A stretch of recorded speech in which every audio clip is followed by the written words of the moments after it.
Make your face vaguely professional. I look gorgeous, okay?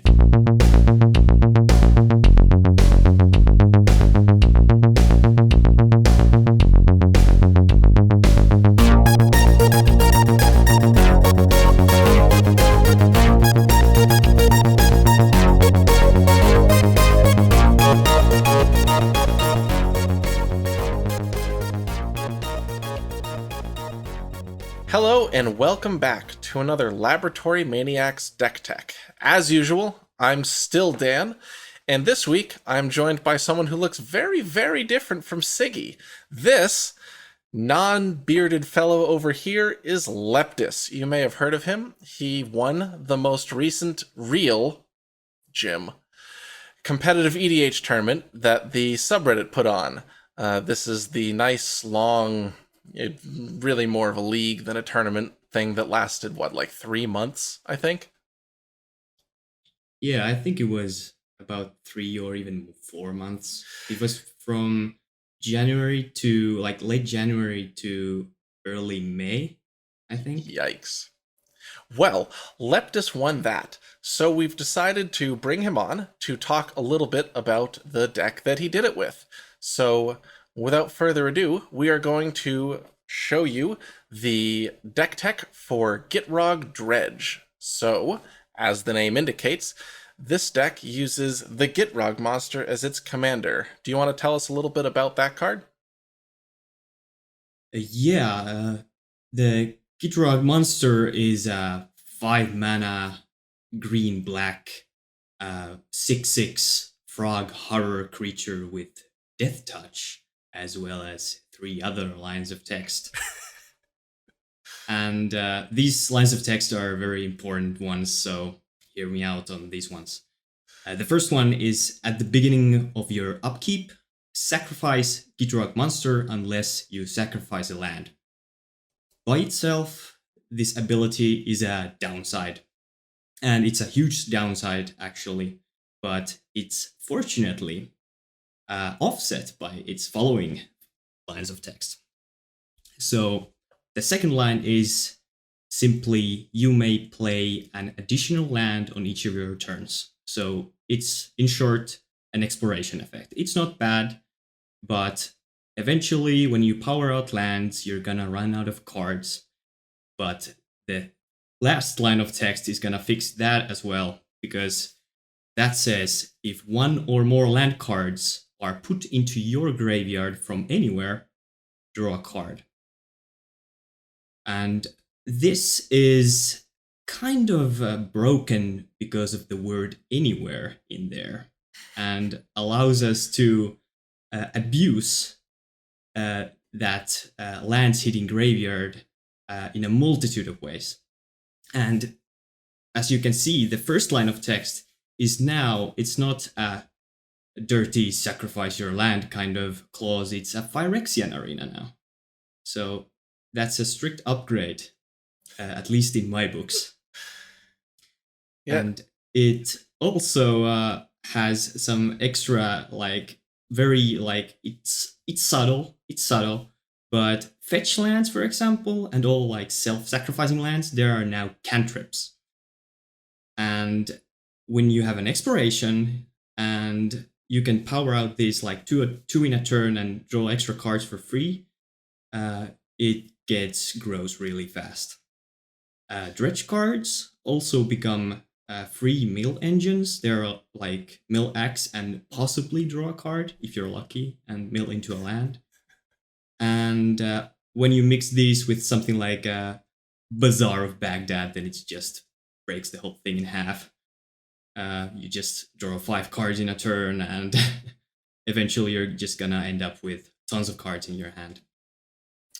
That all sounds pretty awesome. That seems like a very well-rounded commander. It gives you some ramp in it, it gives you some card draw in it, it gives you an engine of sorts in it, all of which are things that we do tend to look for in competitively viable commanders.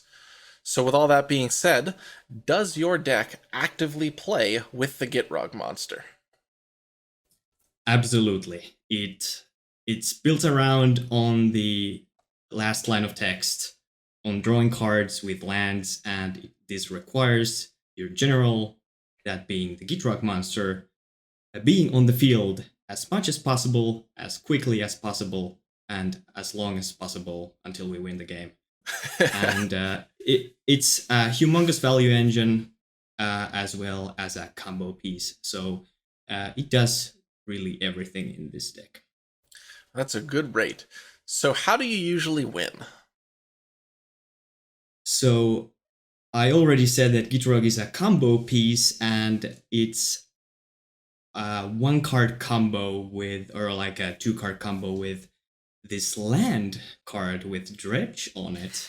And I've already talked about Dredge being broken. I've already talked about lands hitting the graveyard being broken. And now you combine these two, and now you have a combo card with a Gitrog monster. And yeah, Dagmar Salvage is just a land card that comes into play tapped and taps for black mana and has Dredge 2 on it. And when it hits the graveyard with Gitrog on the field, Gitrog has a draw trigger. It says a land in your graveyard, so you have to draw a card. We replace this draw with a Dredge, and then we mill 2 cards and put Dagmar back into our hand. And now we're back to square one, but we have milled 2 cards, and possibly, if one of those was a land, we get an extra draw trigger on the stack. So what the game plan is that we land Gitrog first, then we land a discard outlet creature, that being any creature that has an activated ability of discard a card and do something. It doesn't matter what it does, as long as it's free and repeatable. And then we get Dagmar Salvage in our hand, and then we start discarding Dagmar and dredging it back with Gitrog and milling more and more cards and getting more and more lands into the graveyard, getting extra draw triggers until we finally get tons of draw triggers to draw a lot of things. But this can only work as long as we have cards in our library. And this is where shuffling effects, such as our famous 2-drop or like 10-drop Kozilek Picture of Truth, comes into play. And because we have a Kozilek in our deck, we can essentially just keep milling, reshuffling, milling, reshuffling, until we have enough draw triggers to shuffle Kozilek back in one last time and draw our whole library and graveyard. Now that sounds an awful lot like it's bordering on basically the devil's words of non-deterministic and 4 horseman loops and all that sort of gross stuff. Would you care to comment on how those all interact with the combos in the Gitrog monster, let's say? It's something about the 4 horseman loop is that you can never actually know how long you're gonna do that. There's a possibility that you'll be doing it an infinite amount of times, even though it's in practice it's not really that possible, but in theory it's possible.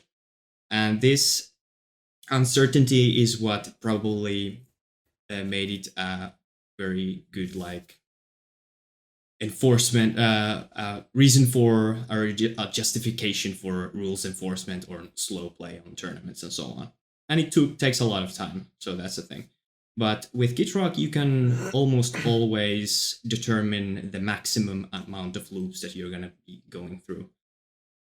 There's a Reddit post on the determinism for Gitrog monster, so from there you can actually see the maths and the odds of drawing and so on. But what it essentially comes down to is that the loops where you are not accumulating more draw triggers never loop into each other. So you'll be always accumulating more draw triggers as long as you have lands in your deck. So basically, it works out that you are deterministic but not shortcuttable until you have no cards in your library and your shuffle effects in your hand, correct? This is correct. Okay. Our draw the deck part of the combo is not legally shortcuttable. Of course, in a more casual table and where people know that they have no interaction to the combo, say that, okay, you can go ahead and just draw your library, happens. But if like every tournament and so on was like full on competitive rules enforcement level, and you would be doing this, then you have to use the 15 minutes to draw your deck, or however long it takes. Of course, it takes practice, but you can really quickly do it if you know how to shortcut things. I suppose a better way to phrase it would be not traditionally shortcuttable, because you still have the ability to introduce a shortcut that basically, as long as all players agree to it, you can yada yada yada do nasty things that Reverse Mermaid seems to like to argue about.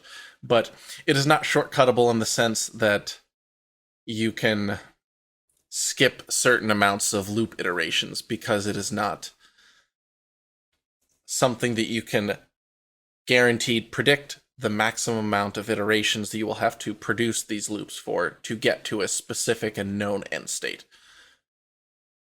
Yes, like there, you will be able to count the maximum amount of loops that's possible, but you will never know how much it's going to exactly take. Sure. Which is the reason why it also uses the word if a lot, because like if Cozy Lake would be milled, if we mill a land, and this at this point, like rules lawyers and judges say that that's not a shortcut and slow play warning.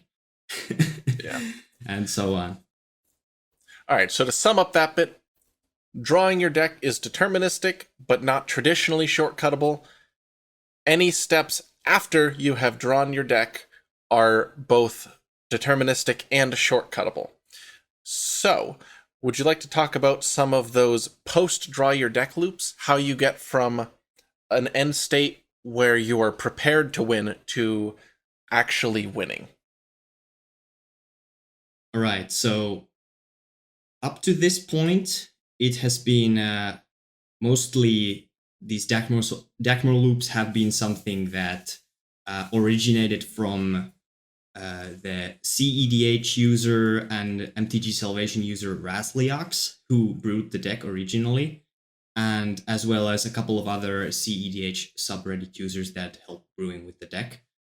And at this point, I come in and try making these things legally shortcuttable, and I've actually devised ways that you can do this, and they have very very quirky names that I put up, like Cozy Land and so on. You can read more of that in my primer, but essentially what you're gonna do is first accumulate infinite mana. So let's say you have a Lotus Petal in your hand when you've drawn your deck. Hopefully you have it in your hand.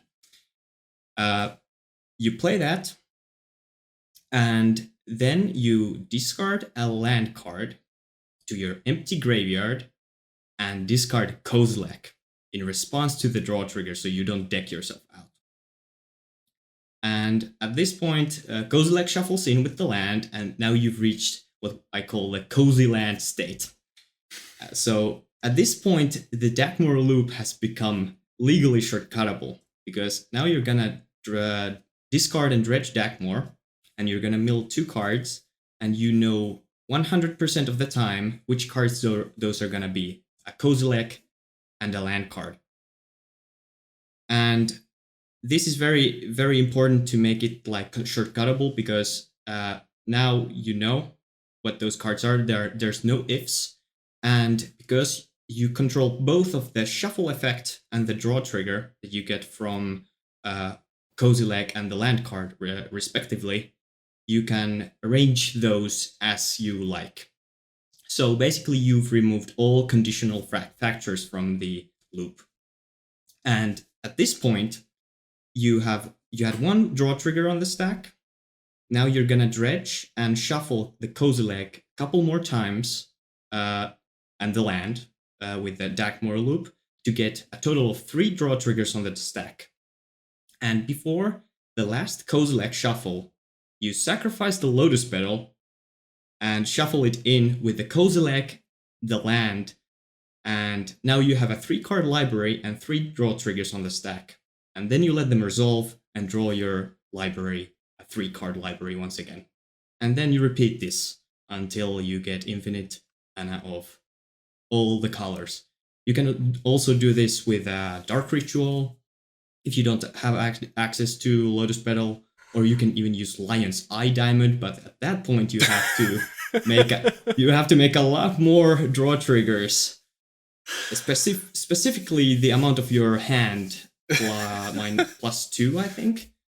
Yeah, that sounds and right. Yeah, so you're just gonna shuffle your whole deck back in, and then just withdraw. That sounds rough. Yeah, it sounds rough, but it's possible. Yeah, if it's shortcuttable, you don't actually have to really do any of it, so... Yeah, you just have to explain it. There's a lot of explaining with this deck. Yeah.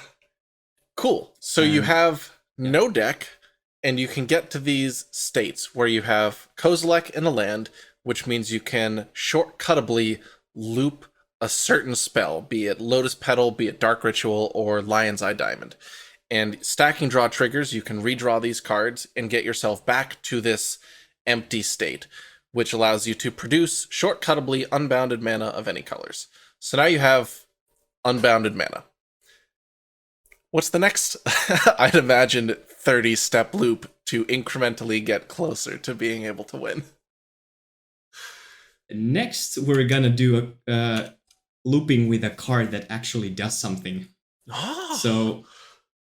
So we're gonna use a Predator's Grasp, namely in our deck, as a sorcery speed way to basically take anything from our opponent's decks and win with those, or just repeatedly use the Predator's Grasp to exile their whole decks face down and pass turn. The one thing about this is that the Predator's Grasp can't be put to the graveyard at instant speed, which is very important with the Lotus Petal and the Dark Ritual loops. So in these situations, you have to use 2 cycling lands to get a legally shortcuttable loop. So what you do is you first cast Predator's Grasp, targeting your opponent, and take their lab man, for example. It doesn't really matter. And you cast it, it goes to your empty graveyard. At this point, you will cycle 2 cycling lands. This gives you a total of 4 draws. So these are not all of them are not draw triggers, people like to remind me, but 2 of them are the cycling activations, and the other 2 are Gitrog draw triggers. Now you have 4 draws on the stack. With this, with these on the stack, you discard the Kozilek in response and shuffle Kozilek, the 2 cycling lands, and Predator's Grasp back into your library and draw your 4-card library. And you repeat this until opponent has no decks, or until you take the lab man and deck yourself. Yeah, cast. That's pretty clean.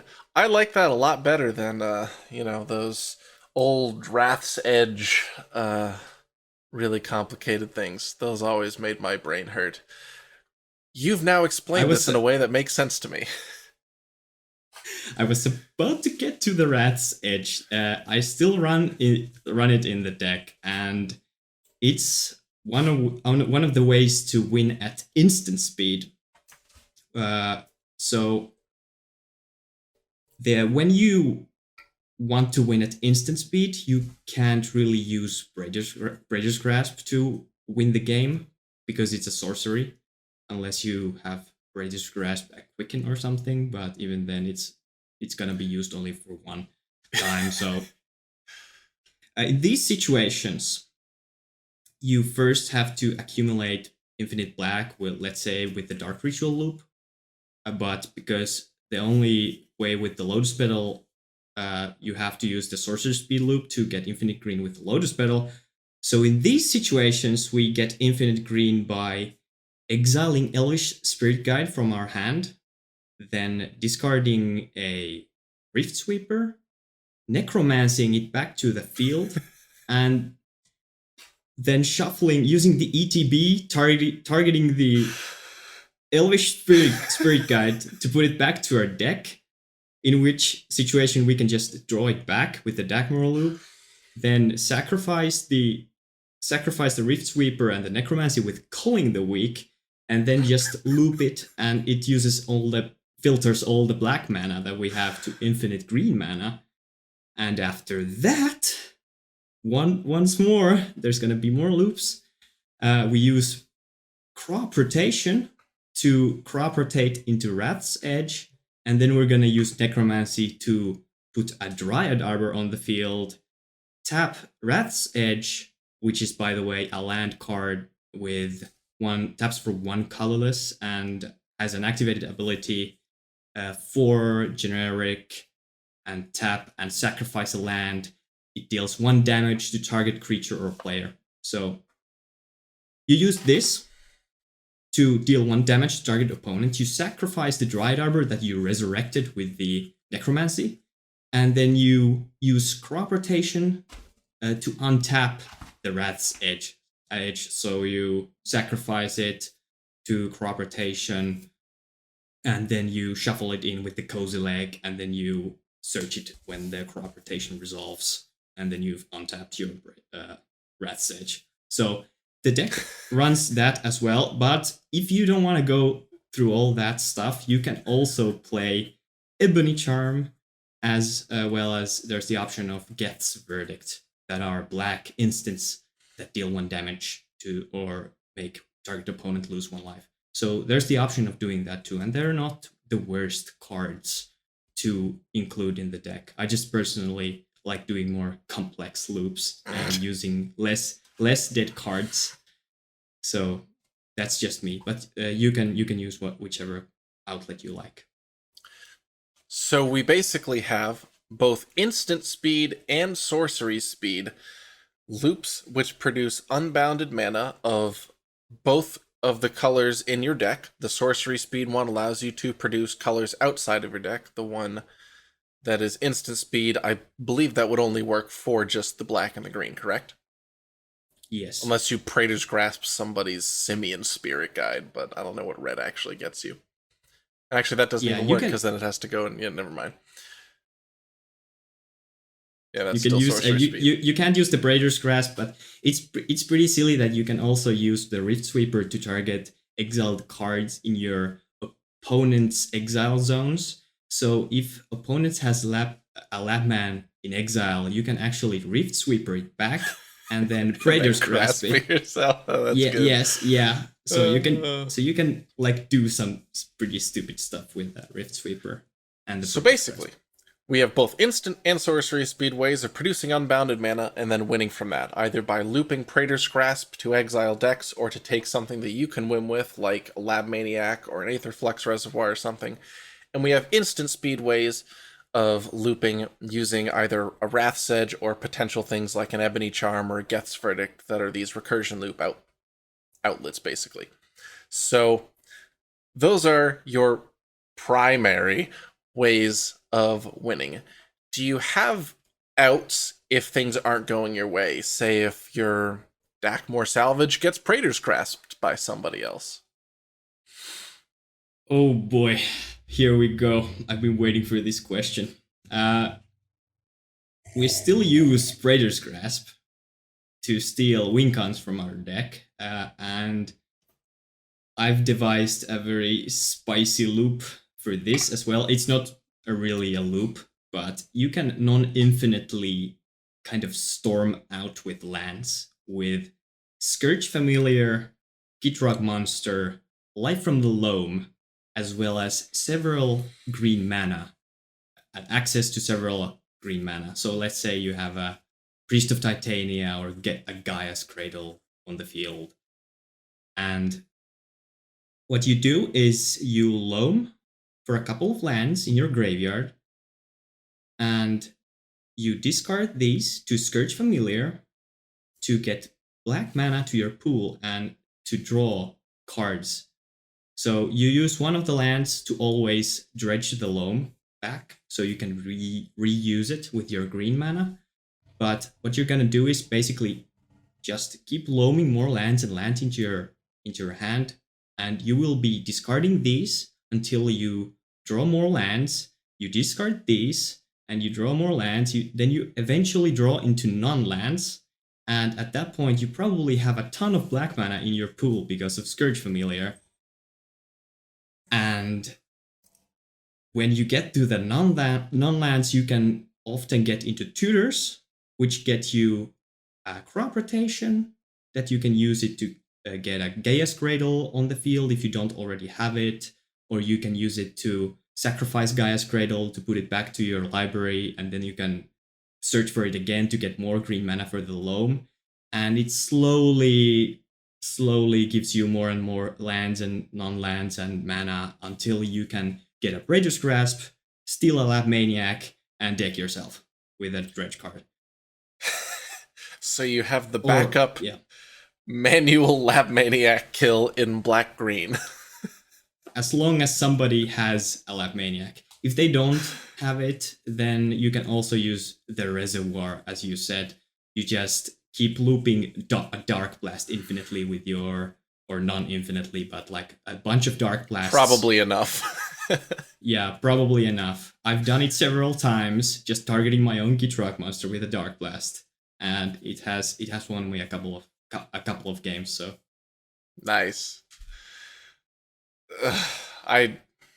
Yeah. Let's move on. Yeah, probably a good idea. How do you navigate yourself to those win conditions? Either by what kinds of strategies do you employ to try and get there? Be it stacks, be it counter spells, obviously not. Be it ramp, be it interaction. Like, what is your main game plan to get from opening 7 to I now have Gitrog and Discard Outlet and let's go? So what the deck has most of is fast mana and fast ramp and rituals. And you use these to get Gitrog on the field as soon as possible, preferably by turn 2. And on turn 3, you untap with Gitrog and hopefully win. And you use this, or you do this primarily with an Ad Nauseam. Ad Nauseam, I hear it's a good card in competitive EDH. And some say. Yeah. Save for the Kozilek, our deck is very, very lean. So disregarding the moments where you get domed for 10 from the Ad Nauseam, you tend to get really good Ad Nauseams. And you can use this even when you don't have Gitrog on the field. Let's say you have a turn 2 or turn 3 Ad Nauseam. You can just draw into the fast mana and play Gitrog and a discard outlet and a tutor for that more and win that way. That's the primary form of turn 3 victories that the deck has. And Necropotence works too by similar ways that it has done in black combo decks in the past. But we also have a Shimmer-ish line with Oblivion Crown, in that you can flash it in on the end step, and then you just Vampiric Tutor Dakmor on the top, or Entomb it, or whatever you can do at instant speed to combo off at the end step before you discard the cards with Necropotence. I do love those kind of lines. Those are always my favorite. Yeah, like I actually learned those lines after playing the Shimmer Zur deck a little bit, and then I just realized that holy hell, Necropotence is a really good card, and yep. And other than the black draw my deck and be like, oh crap, I'm so good at this game. We also have land sacrificing outlets like Rain of Filth and Squandered Resources. And these are more of the eggs / high tide kind of wins, in that you play a ton of lands, and in the end game you just, or like in the mid game, you just have tons of lands on the field because of Gitrog or exploration effects, and then you just cash in all those lands for, like, let's say 10 cards or 7 cards and 7 mana, and then you tap those lands before you sacrifice them, so you have, like, let's say 15 mana and a ton of cards. So you usually are very good to win at that point. We also Makes run sense. a couple of spicier ways to assemble our combo. Something that I call the Dredge Tour and the Cleanup Step Sculpt. And these are essentially used to get the other part of the combo that we don't have access to yet. So with Dredge Tour, we don't have access to Dakmor yet, but we have access to the discard outlet as well as a card with Dredge. We can use this Dredge card to, in response, we discard it with our discard outlet in response to any draw trigger that we have. We dredge it, we mill some cards, and hopefully one of those is a land that we can then use as another way to dredge the card that we dredged just now, dredge it back, and then we just keep discarding it in response to the upcoming draw trigger, and then dredging it and dredging it until we mill into Dakmor and win. So that's why something spicy like Golgari Grave Troll is in the deck, because it's just the best way to get into the Dakmor. And the Cleanup Step Sculpt, that's the point where Gitrog monster really starts to blur the lines of competitive legality, in the way that, and also, like, usually when I start explaining these, people just lose their faith in Magic because of the rules that are included in them. But with the Cleanup Step Sculpt, we don't have access to a discard outlet, but we have access to Dakmor, as well as 7 other cards in our hand. We go to our end step, and then to the cleanup step. And at this point, we have to discard down to our hand size. And there's this funny ruling about the discard step. I don't remember what it was, like 416.2, that says when you go to the cleanup step, there won't be a cycle of priority unless something triggers. And Gitrog triggers when you discard down to hand size with the Dakmor, or with a draw trigger. You get the Gitrog draw trigger from discarding Dakmor, so you dredge it back to your hand, and now you have more than 7 cards in hand again. But this ruling says also that when those triggers have been, like, emptied from the stack, there will be a new discard step. So you go all the way back to the discard step and just keep discarding Dakmor and dredging and discarding and dredging once again. But this time you will be discarding down to hand size continuously, so you will be essentially sculpting your hand instead of going off with a combo straight away. And this is not deterministic. So you have to talk with your play group or so on if you can, like, perform this.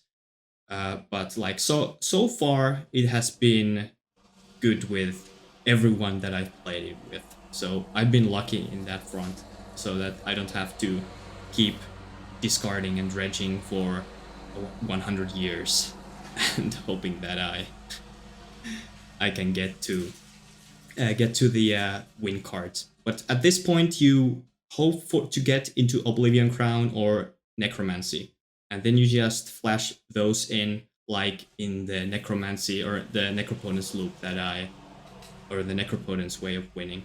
as I described earlier. That is creative. I don't think any deck I play has anything remotely that complex or, well, interesting in it, honestly. That is kind of awesome.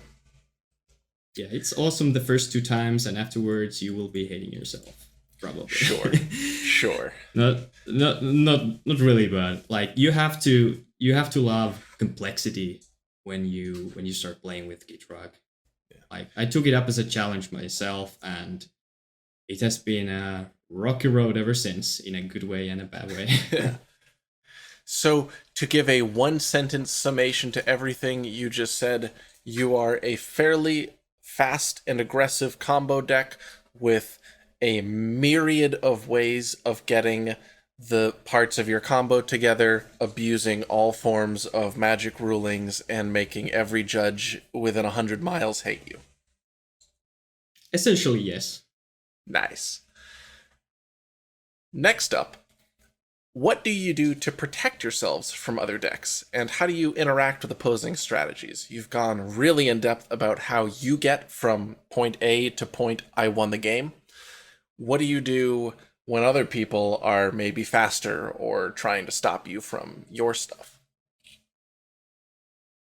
We run a small protection suite for counters and removal, as well as grave hate. For counters, we simply run Cavern of Souls, which is easy to tutor for in our deck because we run so many land tutors for Dagmar already. And we just name Frog, and everybody goes, oh, who plays Cavern of Souls naming Frog? And then you play Gitrog and you win. Through counter spells.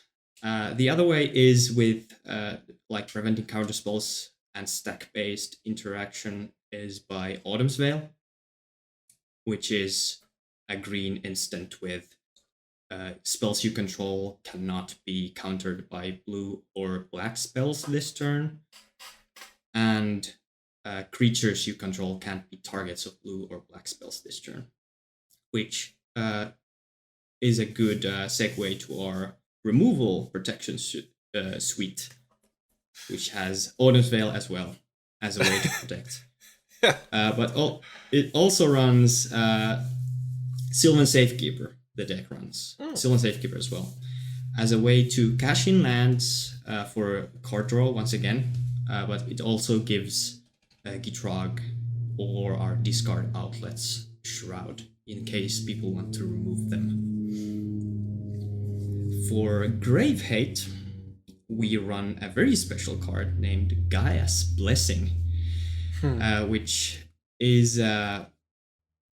it's a shuffle trigger in the same way that Kozilek is, but it only works when it's milled. So if you discard it to a discard outlet, it does nothing. But essentially what it does is when somebody goes, ha ha ha, I'm gonna Deathrite Shaman your Kozilek, in response to the shuffle trigger, we mill into Gaia's Blessing and shuffle the graveyard back in response to the Deathrite Shaman trigger, or something like Tormod's Crypt, for example. And if something gets in exile for any reason, we also have the wondrous Rift Sweeper to bring back anything that we might lose with the loops that I explained earlier. Makes sense. So all in all, it's a fairly small package of things to protect yourself. Yes. Unfortunately, the deck runs a couple tutors, so you can get to those semi-consistently. Yeah. Do you have many, if any, cards that you use to offensively interact? Yes. Unfortunately, we don't run blue. Gitrog with blue would be super broken, though, so that's a thing.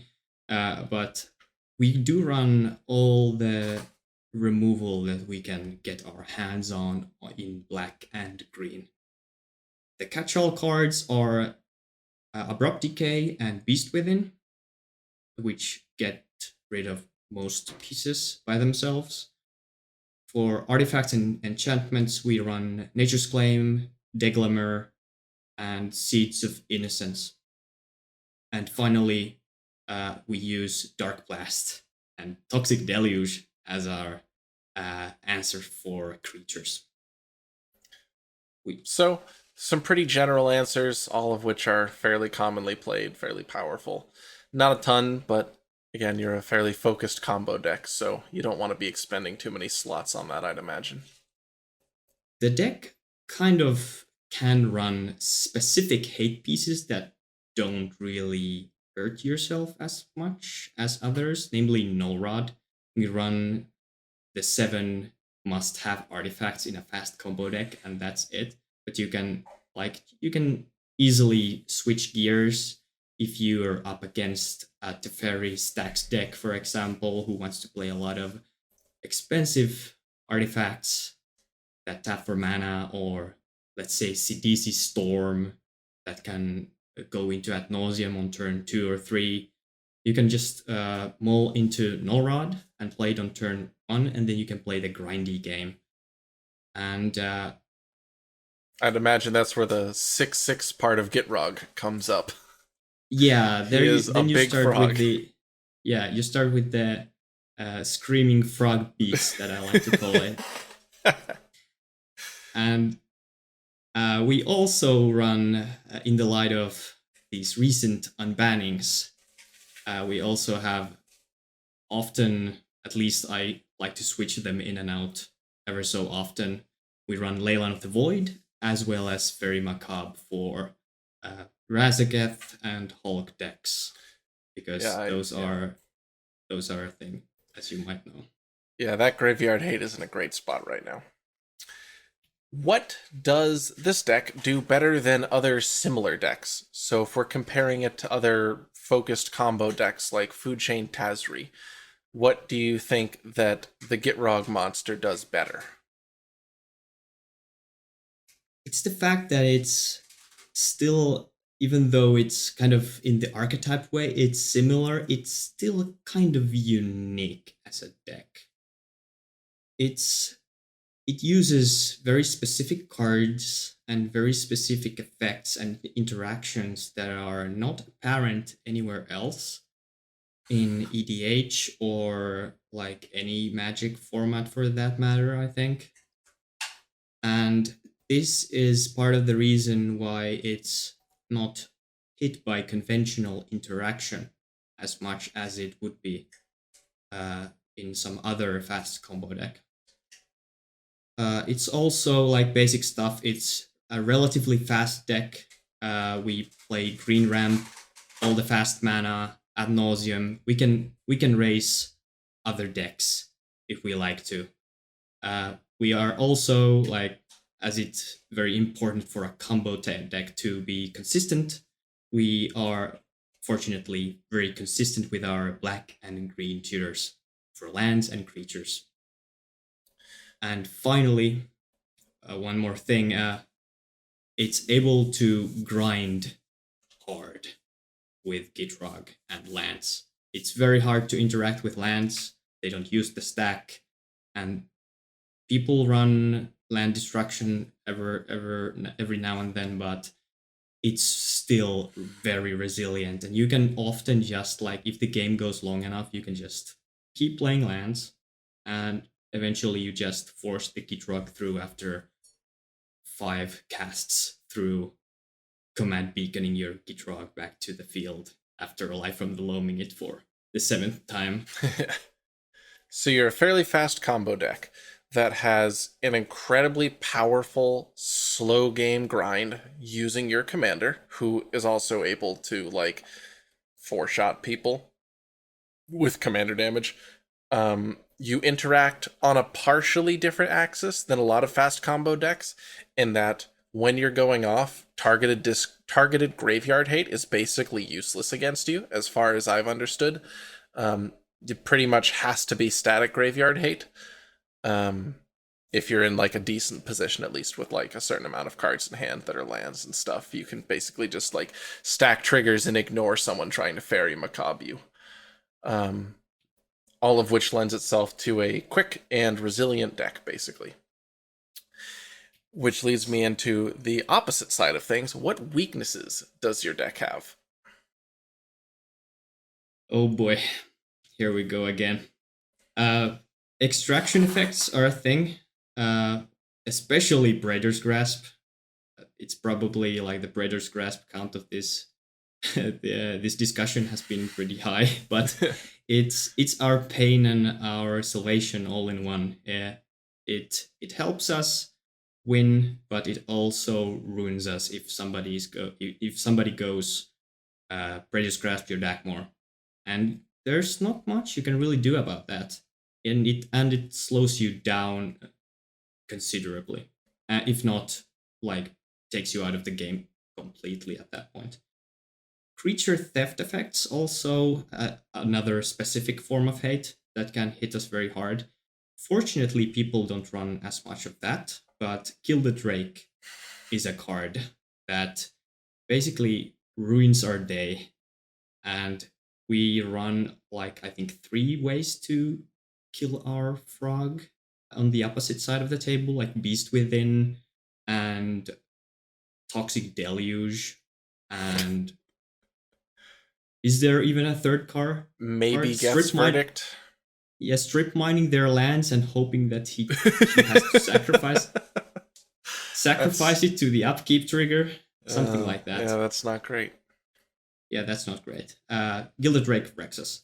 And also grave exiling mass replacement effects like Rest in Peace and Leyline. They don't only turn off the combo, they turn off the Gitrog draw triggers, and because they go to the exile and they never hit the graveyard. So you are essentially exiling lands from your field every turn Gitrog is on the field. So you are not doing anything, and you will be slowly eating away your lands, and after that you'll be sitting there for 5 hours as other people play the game of stacks or just combo off in a couple of seconds. But yeah, you will not be winning that game. And most of all, the deck is very reliant on its general, which makes removal and bounce. On the general, a very big setback. Not really like the biggest setback, but that's the most consistent way in any deck to get rid of or like to deal with Gitrog. So run your Pungifies and your bounce spells. Makes sense. Reverse Mermaid, for example, has played many months against me, and he learned quickly to start playing Pongifies in his Gialeva list because of the Gitrog. So that's a thing. Not a bad set of weaknesses, honestly. So dedicated removal on your commander, which a lot of decks have trouble with. Gilded Drake on your commander, which a lot of decks have trouble with. The most powerful static replacement effect, Graveyard Hate, which a lot of decks have trouble with. And the weakest mode on Praetor's Grasp, which a lot of decks have trouble with. So a couple of very specific pieces that are things that most decks struggle against, which is a pretty strong set of weaknesses to have, honestly. Those are things that are going to interact with a lot of decks at the table, so you'll all be able to work together a little bit. Yes, that is true. Next up, we are going to have Leptys draw 7 cards 3 different times, and we're going to walk through how he would play or mulligan these 3 different hands. So we will see you in a couple of instants by the magic of editing. We are back, Leptys having drawn his 3 sets of 7. So now, without further ado, let's talk about the first hand you got. So the first hand I got was Verdant Catacombs, Bloodstained Mire, Cavern of Souls, Swamp, Windswept Heath, Elves of Deep Shadow, and Autumn's Veil. So this hand is pretty mediocre, something that you could easily get with our land count of 36. But it also has both of our anti-counterspell cards in our hand. So we can use this in a slow blue heavy game. I think not on the first game of the night, but probably on the third or fourth, where people are giving the respect to the frog, so to speak. Yeah, we just play lands and Elves of Deep Shadow and Gitrog on turn 4, I think. Yeah, turn 4 on this hand with Cavern of Souls protection as well as Autumn's Veil to back it up in case there will be some removal spells.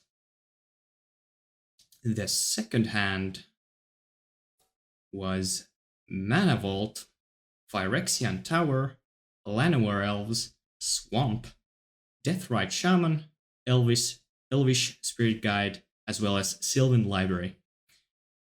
Oh boy, this is good. This is some good stuff right here. In this one, you get a little bit more action than in the last one. You have 2 Mana Elves.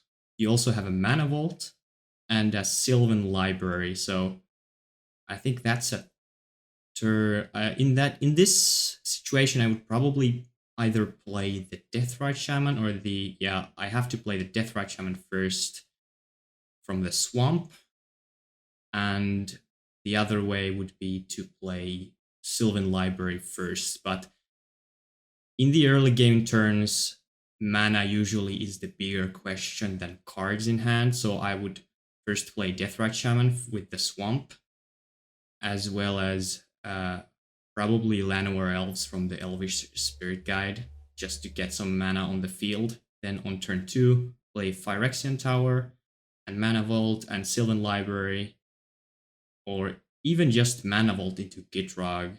And if Gitrog gets countered, we can play Sylvan Library and have the value coming in. And this deck often just can naturally draw into its combo pieces or tutors for them. So this wasn't an ad nauseum, let's see how good I am in this game kind of hand, but it can really, with Gitrog, it can spiral out of control in just a couple of turns, or even in just one turn, especially when you have a Sylvan Library on the field. So I could say this would be a pretty good hand, and something that would ask at least a couple of questions in the table. And the last one was Green Sun's Zenith, Entomb, Autumn's Veil, Rain of Filth, Nullrod, Culling the Weak, and Elves of Deep Shadow. And yeah, that one has no lands, so it's an instant ship back kind of hand. And especially in Gitrog, you really want to get those early game lands in there. Preferably, at least 2 lands in the early game would be very important, because when you're landing Gitrog, if it's gonna be all fast mana with no lands, you will sacrifice it in the next upkeep. So you can't really go ad nauseum, fast mana ad nauseum. Well, ad nauseum, if you can get Dark Ritual, Mana Crypt, and ad nauseum, then you can draw into your lands. So it's not that much of a problem. But if you don't have any lands in your hand, you're usually shipping the hand back. So makes sense. Awesome. 3 decently representative hands. You got a mulligan. You got a pretty solid hand, and a hand you'd have to think about more. That's very contextual based on the table. So yes, the Gitrog monster, crazy complicated but crazy resilient deck that Leptys here has already won one of the subreddit's tournaments with. So do you have any closing remarks you want to make? Any final thoughts about the deck? It's been something that wins unknown metagames, as one might see from the tournament, because people just don't know what the deck is about. Nobody has, at least in the past, didn't know what the deck can do, and yeah, it's something that is good to take a look at if it wins a couple of games in your table. Shout out to Razliox from the cEDH Discord and subreddit, as well as MTG Salvation, for brewing this deck up and keeping it in a fine-tuned state for the time before I got my hands into it. So credit goes to him for like the initial deck frame. And I also want to thank the Gitrog Discord for helping me brew the deck and keep it fine-tuned. Well, there you have it. The Gitrog Dredge, one of the dark horse combo decks of the format. Thank you very much, Leptys, for joining me today and talking about this deck that I would not even begin to be able to explain properly. Thank you, all of you, for watching. This has been another Laboratory Maniacs Deck Tech, and I will see you next time. Goodbye.